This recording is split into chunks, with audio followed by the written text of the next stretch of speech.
Bom, até agora, no início do módulo 1, a gente viu sobre a semente, né? De como tirar a ideia de dentro da cabeça, colocar no papel e estruturar em cima de um plano de negócio. Agora, a gente precisa comunicar a nossa ideia para o mundo, que vai ser a nossa estrada de relacionamento com as pessoas. Esse nosso negócio exige muito isso, que a gente converse muito com as pessoas, né? O advogado, o contador, o engenheiro, aí tem o corretor de imóveis, tem o dono do terreno, tem um investidor depois. Então, a gente se relaciona com muitas pessoas e todas essas pessoas vão ter dúvidas sobre esse negócio. Então, esse nosso negócio é um processo contínuo de vendas, tá?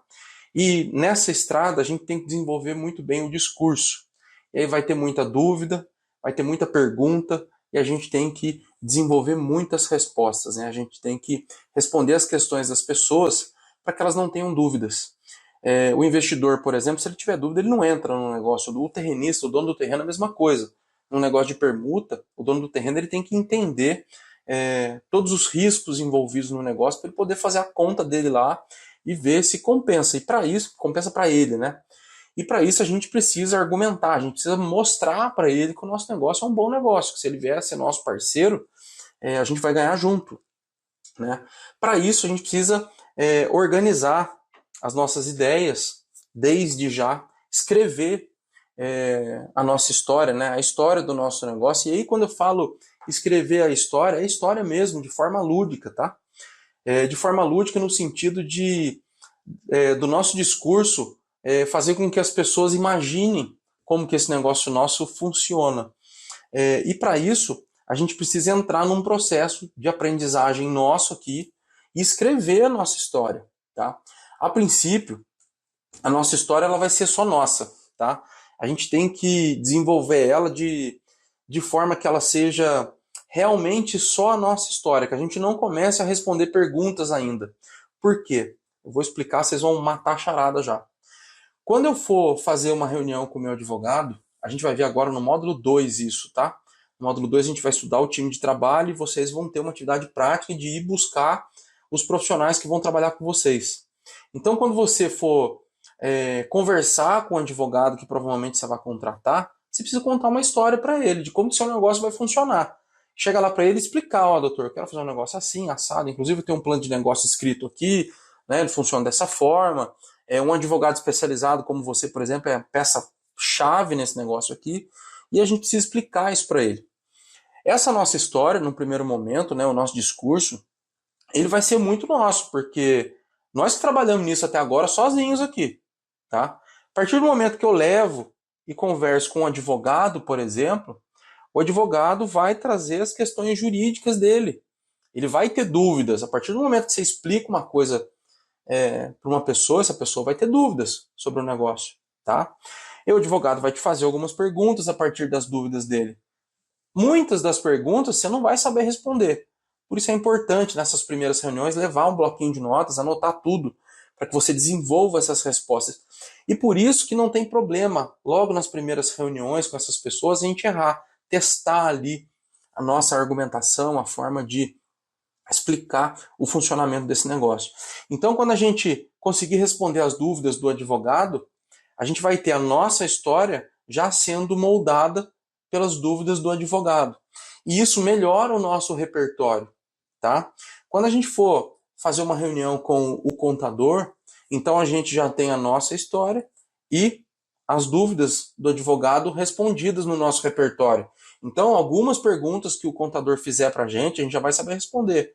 Mas outras sobre o processo lá da contabilidade a gente não vai saber. E vamos desenvolver lá as respostas junto com o contador. E com isso, as pessoas que a gente vai se relacionando, elas auxiliam a gente na construção desse repertório, para que, passado o seu primeiro projeto, você já tenha desenvolvido questões até com a administradora do condomínio no final, quando essa empresa recebeu o condomínio para poder administrar. Por que a gente criou um módulo para falar disso agora no começo? Porque é importante você fazer isso agora, durante esse processo, com consciência. Quando eu digo consciência, o que eu quero dizer? Quando você for para a reunião com o advogado, você já vai sabendo desse processo, conhecendo esse processo. Vai levar seu bloquinho de nota, vai anotar as perguntas que você não foi capaz de responder. E isso é importante porque quando você for sentar com o terrenista, por exemplo, para negociar, igual já aconteceu comigo diversas vezes, muitas das vezes o terrenista vai aparecer lá na reunião com o advogado dele. Tá? E as perguntas que o advogado do terrenista fizer são as perguntas que o seu advogado vai te fazer. Tá? Então, quando você se empenha na construção dessa retórica, desse discurso, né, fazendo isso de forma consciente, você está antecipando as questões que virão lá na frente em fases importantes. Porque é pior ficar sem responder pergunta para o advogado que você está contratando, né, para o contador que você está contratando, do que para o terrenista, na frente do corretor do advogado dele. Né? Ou na frente de uma apresentação para investidores. Tá? Imagina só, os investidores também já teve o caso do investidor sentar junto com o advogado dele para entender do negócio. Dúvidas do contador. Né? Eu já tive um investidor, por exemplo, que trouxe uma lista de questões do contador dele. Fazia lá o imposto de renda da empresa dele, enfim, para poder responder na reunião. E aí, se a gente já leva esse vocabulário, né, essa lista de respostas para o negócio, por que isso é importante? Porque demonstra profundidade de conhecimento do nosso próprio negócio. E isso traz confiança e credibilidade para a mesa. Quem assiste meus vídeos no YouTube aí sabe que a gente fala bastante de paixão, vantagem e credibilidade. O investidor só não entra no negócio se não houver credibilidade. Então, às vezes, ele achou o projeto apaixonante, a gente vai falar disso, tá? Ele enxergou uma vantagem enorme no projeto, mas não sentiu firmeza, não teve ali credibilidade. E muitas vezes o processo da credibilidade é ligado diretamente a gente, que somos o empreendedor, quem está à frente do negócio. A gente tem que dominar esse discurso aí, né? E falando de outro ponto de vista, é importante esse processo de criação da história, porque a criação da história organiza o raciocínio na nossa cabeça, melhora a nossa compreensão, tá? E, de certa forma, isso implica em a gente se aprofundar dentro do negócio que a gente quer construir. E muitas vezes, nesse caminho, nós mesmos vamos criar as dúvidas, as perguntas, e nós mesmos vamos responder.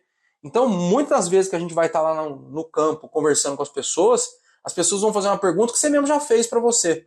Tá? Então não perca essa oportunidade de fazer esse exercício, não negligencie essa etapa do processo. Tá? Explicar uma ideia, como eu deixei aqui no slide, além de organizar os nossos pensamentos, como eu acabei de dizer, você vai lá no advogado, você não vai pegar o seu plano de negócio, simplesmente vai lá, não, você vai sentar aqui agora e vai escrever a história do negócio. Nesse momento, você vai estar organizando essas ideias, né, colocando de uma forma racional. Esse processo vai gerar dúvida. E isso aprimora o nosso domínio sobre o nosso negócio. Isso para a gente é importantíssimo, porque o nosso negócio é muito sobre vendas. A gente precisa vender para cada pessoa que a gente topa participar. Tá? Eu já tive pessoas da mentoria, por exemplo, que foi para reunião com o advogado e saiu de lá com o advogado contratado e com o advogado querendo ser investidor. Por quê? Porque o discurso estava bem montado, a história estava bem contada, as coisas estavam fazendo sentido, entendeu? Para poder escrever a sua história aí, utiliza, se o negócio que você pretende fazer for muito parecido com o meu, você pode utilizar aquele fluxo do negócio que eu opero aqui, que a gente viu lá no módulo 0. Tá? Utilize também as perguntas que você acabou de responder, aquelas 4 perguntas. E o plano de negócio, lógico, o plano de negócio. E aí lá na frente, quando a gente estiver conversando sobre a reunião com o advogado, a reunião com o contador, com o escritório de engenharia, tenha isso sempre em mente. É a hora de você levar a sua ideia para o mundo. E a gente está fazendo isso aqui de forma organizada, porque a maioria das pessoas estão sentadas no sofá em casa à noite, tem uma ideia, acorda no outro dia e vai na imobiliária, direto, sem planejamento, sem estruturação da ideia. Essa fase de planejamento da ideia e construção é importantíssima. Desde tirar a ideia da cabeça, colocar num plano e agora criar uma narrativa, estruturar isso de forma organizada, planejada, né? E aí agora que você tem consciência sobre isso, que você for conversar com as pessoas, já vai testando como que isso acontece, tá ok? Agora eu vou, de forma muito resumida, contar essa história para vocês, lembrando que, ponto importante, tá? Essa primeira versão da história, ela tem que ser crua e só nossa. Não pensa já na resposta do advogado e não sei o quê. Não, é a história crua só nossa. Deixa para as pessoas que vão se relacionar com a gente criar o apêndice delas na nossa história. Tá? Então o advogado vai criar lá as perguntas dele, a contadora vai criar as perguntas dela, o escritório de engenharia os dele. E com isso a gente vai juntando isso na nossa história e você vai viver essa jornada até o final do seu primeiro projeto, quando você entregar lá os imóveis. E tem imóveis que eu entreguei que eu vivo essa jornada até hoje, né, de pessoas, inquilinos meus que moram lá e que me trazem dúvidas, perguntas, e eu penso nisso e falo, pô, na hora de eu sentar com o investidor, esse pode ser uma boa explicação sobre uma dúvida X lá que o investidor vier fazer, tá bom? Então agora eu vou contar para vocês como eu iniciaria de maneira simples esse discurso, essa história aí, para que você faça a sua e junte então com as 4 perguntas, o plano de negócio e a história, para a gente poder avançar. Bora lá. Bom, e para a gente dar início, para contar a nossa história, eu queria fazer uma abertura para vocês aqui, né? Eu queria ler esse texto aqui e falar um pouquinho sobre esse senhor que está na foto aqui. Se você não consegue se comunicar, nada acontece. Você pode ter toda a capacidade intelectual do mundo, mas tem que ser capaz de transmiti-la. E isso só acontece pela comunicação. Quem disse isso foi Warren Buffett, esse senhor que está aí do lado, que hoje, em 2024, está com 93 anos e é reconhecido como o maior investidor de todos os tempos. Ele já foi o primeiro colocado na lista dos homens mais ricos do mundo e, se não me engano, é a pessoa viva que está entre os que mais estiveram na lista da Forbes, né? Ele teve uma infância numa família de classe média nos Estados Unidos e veio a se tornar aí considerado por muitos o maior investidor de todos os tempos. Eu já tive a oportunidade de ler, estudar bastante sobre ele. Ele realmente é um cara ímpar, e ele fala que no começo da jornada dele, ele vendia cotas da empresa dele de investimento, tá? E ele ligava para os investidores e tinha que explicar como que aquilo tudo funcionava. Ele fazia palestra, fazia eventos, enfim. E ele diz que o que mudou a vida dele foi investir nele mesmo, tá? E que dos principais investimentos que ele fez foi num curso de oratória, que ajudou muito ele a explicar para os investidores como que o negócio dele funcionava, e com isso ele conseguiu melhorar muito a conversão de vendas dele. Então, essa parte do curso, por eu conhecer a história dele de perto, é muito baseado nisso, tá? Essa ideia da gente contar a história do negócio. Bom, eu tenho aqui um resumo bem simples do que seria uma história se eu estivesse começando agora, né? Com a experiência que eu tenho hoje, olhando para esse cenário aqui, essa seria a melhor formatação de história. Eu gostaria muito que você fizesse a experiência aí de escrever ou então dividir assim, do jeito que eu fiz aqui, a sua história, né? Se ela for, claro, muito parecida com a minha, você pode usar esse esquema que eu montei aqui para poder contar a sua história. Lembrando que ela está de uma forma bem crua. Vocês podem ver que ela não se parece, quer dizer, ela parece, tem muito elemento aqui daquela primeira história que eu contei para vocês, daquele fluxo do meu trabalho. Inclusive está aqui, ó. A gente já vai fazer uma comparação entre as duas já, e eu vou falar um pouco sobre isso. Mas, via de regra, a gente pode contar essa história da seguinte forma. Vamos imaginar que você vai conversar com uma pessoa e você começa a conversa assim, cara, eu tive uma ideia, né? Eu tenho uma ideia nova de negócio. Então você pode começar da seguinte forma. O negócio que eu quero fazer é sobre construção para venda e locação. Tá vendo aqui, ó, no título? Foi das primeiras perguntas foi a primeira pergunta que a gente respondeu lá das 4 perguntas que nós fizemos na criação da semente, né? E esse negócio de construção que eu estou criando, eu quero fazer adquirindo o terreno com permuta por unidade futura, né? Então eu vou propor para o dono do terreno que eu quero trocar o terreno dele por unidades que eu vou construir no local. E aí eu quero desenvolver um projeto bacana, um bom projeto, para que então eu possa captar recursos com investidores para poder financiar essa obra. E aí eu vou construir para vender ou para alugar, né? E aí eu vou vender ou alugar esses imóveis, né? Se for vendas, eu vou fazer as vendas. E no final eu vou encerrar o projeto e vou distribuir os resultados.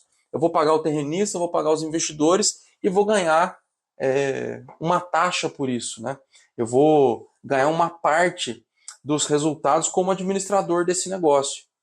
Então a história pode começar dessa forma, tá? E por que ela está montada assim? Por que eu não entrei agora muito na questão do advogado, de contratos e tudo mais? Porque a ideia é que a história surja assim de maneira simples mesmo. Porque a gente vai começar a fazer perguntas. E aí, para uma pessoa que você estiver explicando, ela vai perguntar, tá bom, mas como que funciona esse negócio da aquisição do terreno fazendo permuta por unidade futura? E aí, a gente vai abrir ramos, né? A gente vai desenvolver questões e vamos desenvolver cada um desses tópicos aqui. E essa história ela vai se ramificar, tá? Então, aqui sobre o terreno, a gente pode explicar o que é permuta por unidade futura, que quando você encontrar o terreno, você vai fazer um estudo de viabilidade, e aí a história vai ficando mais complexa e avança para cá, ó. Então, por exemplo, tá? Essa aqui é a minha história resumida. Encontrar um terreno, ela está aqui também na primeira versão da história que eu estou propondo para vocês, tá? E aí eu digo assim, ó, eu encontro o terreno, e aí eu faço uma viabilidade preliminar, para eu entender se esse terreno ele é minimamente viável para a gente poder avançar com esse negócio.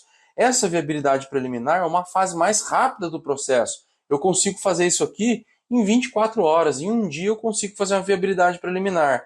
E assim que eu fizer essa viabilidade preliminar, se o processo apontar para mim que esse negócio tem indícios de ser um bom negócio, eu então faço uma proposta para o dono do terreno, utilizando um contrato de opção de compra.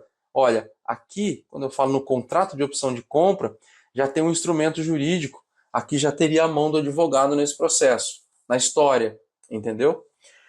E aí eu faço uma proposta utilizando um contrato de opção de compra. Se o dono do terreno aceitar a proposta, eu parto então para uma segunda fase de viabilidade, que é a viabilidade detalhada. Então aqui a gente já entende que existem duas fases de viabilidade. Uma primeira mais rápida e menos precisa, e a segunda mais lenta e mais precisa. Por isso que eu preciso do contrato de opção de compra. Tá? Aqui na viabilidade detalhada, eu vou me aprofundar nos resultados da viabilidade, né? Então, eu vou fazer uma pesquisa de mercado mais detalhada, eu vou validar essa pesquisa de mercado, eu vou fazer um estudo de custos detalhado, né? Então, lá na viabilidade preliminar, naquele primeiro passo de viabilidade, eu faço uma pesquisa de mercado pela internet e um estudo de custos utilizando uma referência do Sinduscom lá com o CUB. Aqui na viabilidade detalhada, eu vou pegar aquela pesquisa que eu fiz pela internet e vou validar com as imobiliárias. Eu vou visitar as imobiliárias para poder validar aquele preço que eu encontrei. E o meu custo, eu vou fazer um projeto inicial com os quantitativos para eu poder orçar cada etapa da obra. Então, ao invés de eu pegar um preço de referência no Sinduscom, eu vou produzir a minha tabela de custos. E aí, uma vez que eu tenha o valor de venda e o preço de custo, eu tenho a diferença disso que é a minha viabilidade, na verdade. E dentro disso, se a pessoa, vamos imaginar que a pessoa pergunte, mas e como que você sabe que é viável? Você está vendo que as questões elas vão se ramificando? Pô, eu sei que é viável porque eu tenho parâmetros de viabilidade. Então, um projeto só é viável se o meu investidor tiver, por exemplo, 1,5% de retorno líquido ao mês. O projeto só é viável se eu receber no mínimo 10% como administrador da obra e mais 30% de participação no lucro líquido. O projeto só é viável se eu pagar entre 10% e 20% em unidades para o terrenista. Então a gente tem parâmetros para definir essa viabilidade. Viabilidade, via de regra, é o preço de venda e o custo, um menos o outro. Os parâmetros servem para a gente verificar esse meio do caminho aqui. Se está muito baixo, se está muito alto, como que está. Tá ok? E aí a gente avança para o contrato de negócio. O contrato de negócio aqui, de novo, tem a mão do advogado. Então você veja só, se a gente voltar aqui, entre adquirir o terreno e aprovar um projeto, que é a nossa história inicial que eu estou propondo para vocês aí, a gente tem 4 etapas aqui na minha história um pouco mais avançada. E a gente consegue ramificar cada etapa dessa ainda. A gente avança para a aprovação do projeto, depois vamos lá para o investidor. Como que fazer uma captação do investidor? A gente pode entrar nesse detalhe. A gente tem um instrumento para captação do investidor, depois da captação do investidor a gente parte para a SPE. Tá vendo que aqui não tem SPE, ó? Porque a SPE vai ser lá uma atribuição do advogado. O advogado que vai levantar essa lebre aqui, né? É claro, você vai ter aí as duas histórias para poder montar. Você vai ter essa história aqui mais inicial, mais crua, e é lógico, aqui com a minha experiência já depois de tantas obras, uma história mais desenvolvida. O que eu quero que você entenda aqui é que quando a gente vai criar um negócio do zero, que é aqui a nossa proposta, o ideal é que essa história inicial ela seja o mais resumida e crua possível, porque as pessoas que vão participar é que vão adicionando coisas aqui. Então, se a gente der uma olhada aqui na frente, nessa minha história mais detalhada, o contrato de opção de compra foi uma adição do advogado, o contrato de negócio foi uma adição do advogado, o processo de viabilidade preliminar foi uma adição dos investidores, a viabilidade detalhada foi uma adição da contadora e dos investidores, porque a contadora aqui dentro ela vai precisar do custo orçado para poder fazer a contabilidade, a gente vai estudar isso lá na frente. A captação dos investidores, os contratos que a gente tem aqui, quem desenvolveu foi o advogado, né, uma contribuição dele. Depois a incorporação imobiliária, a contribuição da contadora e uma exigência legal que vem aqui, portanto, também é uma contribuição do advogado. Então, as pessoas e as necessidades vão adicionando capítulos à nossa história. E isso vai se ramificando. A gente pode aumentar isso aqui, ramificar ainda mais. Como que funciona o marketing e vendas? A gente tem uma possibilidade do marketing e vendas que é fazer parceria com uma imobiliária, que está acontecendo muito no mercado hoje, que na minha cidade tem isso. A imobiliária fecha uma comissão num percentual mais próximo do teto, 5,5%, 6%, e ela fica responsável por tudo. Ela vai investir no marketing, ela vai fazer tráfego pago, ela vai fazer anúncio, vai montar plantão de vendas, e ela vai fazer o marketing, publicidade e vendas. Então, esse é um ramo. O outro é a gente dividir com a imobiliária. Então, isso pode ficar cada vez mais complexo, tá? A nossa história. Então, o que eu queria dizer para vocês é essa história aqui. Como que isso aqui inicia, mostrar para vocês aonde que isso aqui pode chegar e a contribuição de cada um. Quando você for visitar um advogado, você vai levar essa história aqui, junto com o plano e junto com as perguntas, né? Ali na sua cabeça, para você iniciar, contar para ele como que vai ser. É claro, você vai levar esse aprendizado aqui também, você já vai estar falando em contrato de opção de compra, você vai falar de outras coisas quando você for explicar o seu negócio. Lembrando da importância da gente evoluir, avançar nisso aqui, do lembrete aqui da dica do Warren Buffett, né? Se você não consegue se comunicar, nada acontece. Então esse aqui é um exercício muito importante para a gente fazer as coisas acontecerem, tá ok? Então esse aqui é um modelo de história que eu proponho para você iniciar. Faça a sua história aí, descreva, faça em texto, faça em esquemático, assim, do jeito que eu fiz, tá? Tenha como referência a minha história resumida aqui. E para finalizar, a gente tem aqui um encerramento da criação da semente, tá? A parte inicial da criação da semente, respondendo as 4 questões lá, né? O que, para quem, como e quanto, que é a ideia inicial, que é quando a gente tira a nossa ideia de dentro da cabeça e começa a transformar ela em texto. Depois a gente pega aquela nossa ideia de texto, transforma num plano de negócio inicial. Aqui nós utilizamos o Canva, que é um modelo de negócio simples a gente utilizar. Até acho que cai muito bem aqui nessa fase do negócio que a gente está. E por último, a estruturação da história do nosso negócio, para que a gente consiga comunicar a nossa ideia, né? Nossa ideia é uma ideia complexa, se a gente olhar aqui. É simples de entender, mas ela é ramificada, né? Então, a gente precisa estruturar isso aqui muito bem numa história, praticar bastante isso, a gente vai ter muita oportunidade de fazer isso daqui para frente. tá ok? Pessoal, bora molar o nosso machado. A aula de hoje era sobre a história do negócio, né? E vamos para a próxima aula.